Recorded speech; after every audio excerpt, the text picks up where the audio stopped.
Hi, jewelry enthusiasts. I'm your host, Esther, and today we're speaking to Voldu, the one and only, who proposed to me. Hi. Hi, guys. So this is definitely an honor being on the Esther Jewelry Show for the first time. I'm very excited to see you as the host and to go through the show with you. Thanks for inviting me. Yes, so could you take us back to the beginning of how you came upon the idea of creating something unique for me and by keeping it a surprise? Because I get this question very often from my clients, like, how did your husband propose to you? So I think, love works in mysterious ways. So I think dialing it right back to kind of the intentions, I think it was kind of stemming from my engineering background. I wanted to do something special in my own way. And I've been a little bit crafty, a little bit of a petrol head, and I like working with my hands. And I wanted to do this to kind of to show you what I'm all about. Right? I think you sure did. I think it's part of those initial 18 months where you're kind of new to the relationship and you're very excited about the future and getting to the point of proposal. And I think for me that was like really kind of culminating all of the creativity that I wanted to show you. And so I had a little bit of SolidWorks experience from kind of first year varsity with all the mechanical engineers. Yeah, so ultimately from a design perspective, the SolidWorks was kind of what I knew at the time. And I kind of doubled down and I tried to figure out how to build a ring in SolidWorks. And it ended up... So wait, did you build it in SolidWorks or did you do it in Matrix? No, so I built it in SolidWorks. That's kind of where it started. Really? Yeah. I did not know that. I kind of, at least that's where kind of your fingers know where to go, right? Yes. It's the program that a lot of engineers kind of do, a little bit of extrusions, a little bit of sweeping, that kind of stuff. And so that's where it started off. It turned out that I made a really big, bulky ring, right? I think it clocked in at some insane heavy weight. It was 20 grams of platinum, yeah. Which 20 grams of platinum actually isn't physically a lot. It's heavy. For a ring, it's heavy, yes. It's heavy, but volume-wise, it wasn't that big a deal. At least that's what I thought. But then I consulted with some jewelers around, and they were telling me that if I wanted to give you blisters on your fingers, I needed to go down this road. So, that's where I kind of took some advice and just pulled in some skill in Matrix. Shout out to Becky. He actually took up the job and he helped me kind of bring it to life. So it was a very organic kind of natural infinity kind of inspired design, kind of bringing it together with just the continuous kind of feeling and emotion, as at that point in the relationship. And it's awesome to see kind of how it's grown from there. So I also knew that you were very fond of kind of the little bit of imperfection in more diamond related elements. So bringing in something like a fancy yellow or a little bit of an imperfect stone was actually unusual stone. Yes, something that's not standard. Yes. Yeah, so it's not from a clarity perspective imperfect, but it's not the status quo. Yeah. And I think that really worked in my favor, knowing that about you.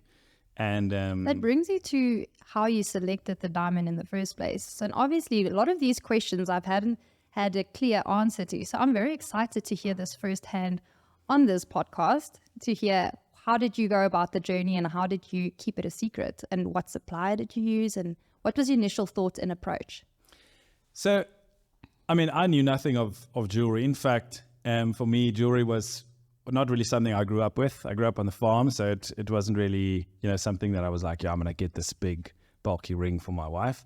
But I got the love for that from you, and I kind of leveraged all your suppliers behind your back. So I just made sure that I could reach out to the jeweler that was working for you at the time, and the diamond companies that you were working with, and the designers to bring this to life. So I think that was quite exciting for me. I had bought the diamond probably 12 months before I actually ended up proposing. 12 months. Yeah, it was quite a long time. We went through to Zambia with this diamond in my pocket, and I was like, oh my goodness. But I thought you just bought it. I didn't know you bought it like a long while before then. No, it was quite a while. I think I'm hearing so many new things today. that's kind of how it shapes. And for me, I mean, the proposal was a big deal, right? It's kind of the rest of your life. It is the rest of your life. And for me, it was really kind of going through all of that decision-making process while also kind of creating and putting this piece together. So initially I thought I was going to just give you the diamond and then see what you would make with it. So I bought it and I kind of took it along on this the holiday in December of 2012, I believe. And your idea was to propose at the Vic Falls, or was that just my hope? Well, so I was like having my fingers, my rings and all my nails were done and ready, because I was like seeing this coming from a mile away, which brings me to another point that I'll mention later. But was your idea originally to do it at the Vic Falls or just on the holiday? Yeah, so I mean, for me, I'm quite a kind of spur of the moment guy, so I wanted it there with me whenever things went down, and actually the opportunity. That sounds like a war zone. Yeah, I mean, but finding that perfect moment, I think, is important. So, and unfortunately, it didn't happen on that holiday. Yeah. I never got that this is the moment. This is how it's gonna happen. But do you know why? No. Well, we both know what we went through in that holiday, but because you literally avoided me the whole holiday. Every time I'd walk into a room, you just turn around and walk away because you were so scared. And this impending question that you were going to ask, I kind of felt that afterwards, knowing what the plan was, that you were so scared to give something away that you just couldn't really have a chat with me. So I ended up spending a lot of time with my brother, and I thought you were angry with me and I didn't know what to do. So yeah, we had a bit of a fight over that holiday, and I think that was the main reason why you decided not to do it that holiday. And I'm glad, because I mean, we got to talk through a lot of things in that time that we probably wouldn't have. Yeah, I think it kind of shows the maturity at which we were at that stage as well. Yeah, and I think but that's also part of the excitement, right? I think it shouldn't be like this big formula that you just know how to do. So I think you're 100% right. Like, there was a lot of uncertainty for me, and I think at the time we were you don't know what to do with all these feelings. So I think the engineer part of me got the best of me there. But yeah, I mean, fast forwarding to after I got the ring, I kind of then went to the designers and got this done. Pause. So you didn't propose with the diamond alone, and then you got back, and then obviously we had the conversation of things are not going to happen because I found out that you wanted to propose, and then we decided we're not going to get engaged, and then there was a long time passing, and obviously I didn't know you were busy making a ring. But what made you change your mind from just giving me the diamond to actually manufacturing or making and designing a ring? So I think maybe during that time it was important for me to notice that you can't just spontaneously do a proposal. So just with the diamond, like, whip it out of a small Ziploc bag, be like, hey, it doesn't come in a Ziploc bag. That one was in a small Ziploc bag, in an envelope, in a suit. Yeah, but I mean, ultimately, I had it in my pocket for like 3 or 4 days straight. So it was in a small Ziploc bag. It gives me so much anxiety. So I think for me, it was really kind of finding out that there's a lot of deliberate planning that goes into, I mean, the relationship as a whole, but also kind of the symbol of the relationship. So spending a lot of time thinking how we're gonna tackle that. I recall, I think the next 3 or 4 months after that holiday, I was spending a lot more time deliberately planning what this symbol looked like and felt like. And I actually kind of got the ring made, and then I came up with this elaborate plan, probably somewhere, it was cold, I remember, probably May. But you had a few plans. Yeah, I mean, from then, you were so nosy around these plans. Me what happened? What do you mean? Remind me of the process. Which one was the first one and didn't go through? And just remind me, because I can't actually remember everything. So the next one was, like I mentioned, 3 or 4 months later. That's when kind of the ring was made, and it was cold out, and I had this idea. I wanted to take you up to the one of our first dates we had on the UNISA building, right at the top on the roof. And I was like, yeah, I'm gonna set this up. I'm gonna get the security guard. That was the first date you pizza. said, "I love you" as well. Yeah, exactly. And so I was convinced that this plan is going to be bulletproof. And I picked a weekend. I went through, arranged with the security guards, all the stuff. Took them some pizza, and we ended up going up the building, and we couldn't get outside. We were just kind of on the top floor. We couldn't get outside, and it was honestly, it was a little bit of my world coming crashing around me, because you have this idea of what you're going to do and how you're going to do it, and that didn't work. So, but I also remember us spending the whole day in Sandton City, because you wanted to buy me a watch just to throw me off, because it was a few months before my birthday, and you said, no, you're going to buy me a birthday gift. Was that part of the plan, or was that just trying to, kill some time? Well, I think it wasn't an elaborate plan to put you off the scent, but you were quite nosy with trying to figure out the plans. I was so obsessed with my watch. I was so happy and so in love that I was like very frustrated. Like, why you want to go to this spot? And we're really struggling. We were standing there, and it was freezing, and it was cold. And I was like, I'm wondering if you actually wanted to prolong this process and actually ask me here now as well, but I wasn't sure. Yeah, so that definitely happened. I wanted to, because you were kind of, I never thought I'd get it past you that, the proposal was coming.